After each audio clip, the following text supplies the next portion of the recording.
বিশিষ্ট মুখ্যমন্ত্ৰী যিটো বক্তব্য এইটো অত্যন্ত দুৰ্ভাগ্যজনক তেওঁৰ নিজৰ ব্যৰ্থতাটো ঢাকিবৰ কাৰণে এইটো কথা কৈছে য'ত তেনেকুৱা ধৰণৰ ঘটনা ঘটিছে তাত যিসকলে এই কাম দুষ্কাৰ্য কৰিছে তেওঁলোকক ধৰিব লাগে কঠোৰৰ পৰা কঠোৰতম ব্যৱস্থা গ্ৰহণ কৰিব লাগে নকৰি আকৌ সাধাৰণ জনগণক আকৌ ব্যৱহাৰ কৰিব খুজিছে তাৰমানে সাম্প্ৰদায়িক সংঘৰ্ষ এইটো নহয় জানো আজি গৃহ বিভাগৰ দায়িত্ব থকা মুখ্যমন্ত্ৰীয়ে কৈছে য'ত গো মাংস লৈছে তাত গাহৰি মাংস থ'ব লাগে বুলি কৈছে এইটো মুখ্যমন্ত্ৰীৰ বক্তব্য নেকি মুখ্যমন্ত্ৰীৰ বক্তব্য এইটো মুখ্যমন্ত্ৰীৰ বক্তব্য হোৱাটো উচিত নেকি আপোনালোকে কওকচোন মুখ্যমন্ত্ৰীগৰাকীয়ে য'ত এনেকুৱা ঘটনা ঘটিছে য'ত ধৰ্মীয় অনুভূতিত আঘাত কোনোবাই সানিছে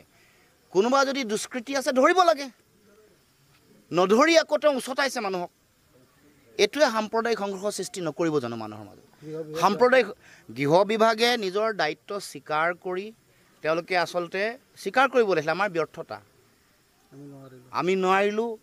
যিসকলে এনেকুৱা দুষ্কাৰ্য কৰিছে প্ৰতিটো ধৰ্মৰে ধৰ্মীয় অনুভূতিৰ প্ৰতি শ্ৰদ্ধাটো আগবঢ়োৱাটো সকলোৰে দায়িত্ব কোনো উচতনিমূলক মন্তব্য দিয়াটো দুৰ্ভাগ্যজনক আইন বিৰোধী উচ্চতম ন্যায়ালয়ে কৈছে যে কোনোবাই যদি এনেকুৱা ধৰণৰ সাম্প্ৰদায়িক উচতনিমূলক বক্তব্য দিয়ে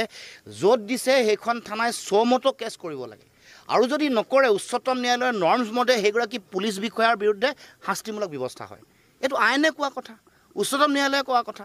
আমি সদায় সাম্প্ৰদায়িক সমন্বয় আৰু সম্প্ৰীতিটো আমি বিচাৰোঁ এনেকুৱা ঘটনা ঘটিলে কোনোবা দুষ্কৃতিকাৰীয়ে কোনোবা কমিউনেল ফ'ৰ্চে এনেকুৱা কাম কৰিলে তেওঁলোকক ধৰিব লাগে কঠোৰৰ পৰা কঠোৰতম শাস্তি ব্যৱস্থা গ্ৰহণ কৰিব লাগে এইটো মুখ্যমন্ত্ৰীৰ ব্যৰ্থতাটো স্বীকাৰ কৰিব লাগে আৰু ব্যৰ্থতা ঢাকিবৰ কাৰণে আজি আকৌ এছামক উচতনি দিছে যে আমুক কৰা তোমালোকে কৰিলে যাতে সাম্প্ৰদায়িক সংঘাত আৰু সংঘৰ্ষ হয় ৰক্তপাত হয় আৰু যিটোক অৱলম্বন হিচাপে লৈ ২৬ত নিৰ্বাচনী বৈতৰণি পাৰ হ'ব এইটো কথা বুজি পাবলৈ মানুহৰ বাকী নাই নাই অসমত চেষ্টা কৰি আছে হৈছে নেকি বহুত চেষ্টা কৰি আছে পাৰিছে নেকি যোৱা ৪ বছৰে সাম্প্ৰদায়িক সংঘাত লগাবৰ কাৰণে মুখ্যমন্ত্ৰীয়ে কটকি কৰা নাই অসমৰ জনগণ এনেকুৱা ধৰণৰ কথা পতাৰ যিবোৰ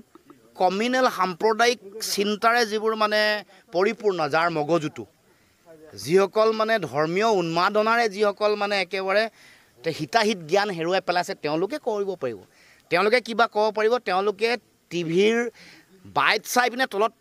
কমেণ্ট দিব পাৰিব কিন্তু অসমৰ জনগণক পৰা নাই